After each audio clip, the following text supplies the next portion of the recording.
Yeah.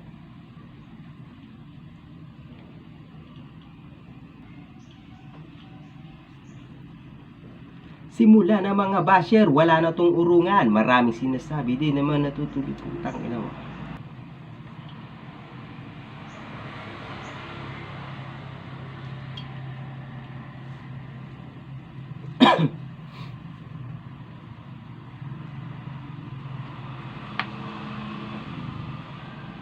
So,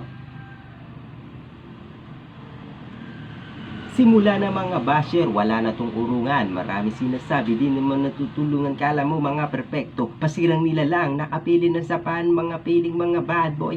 Pero ngayon, babaguhin ko na tema. Nakatingin na sa amin na hindi pinagpapala para lang mapakinabang at maninira ng kapwa. Akin na yan, kaya ngayon lakas ng tama. Oh, piling perpekto. Oh, daliring insekto. Oh, kapwa Pilipino, makinig muna kayo ngayon sa mga sasabihin ko. Mga inggit, ngayon pikit. Pag sinabing masikip, hakbang mo na lang pabalik. Mga taong napupuna-puno, tulo masasakit. Kaya pala naiinggit na sasapawan malupit. Kaya ngayon, akin na tumpiling perpekto. Bitirano sa pambabash sa mga tao.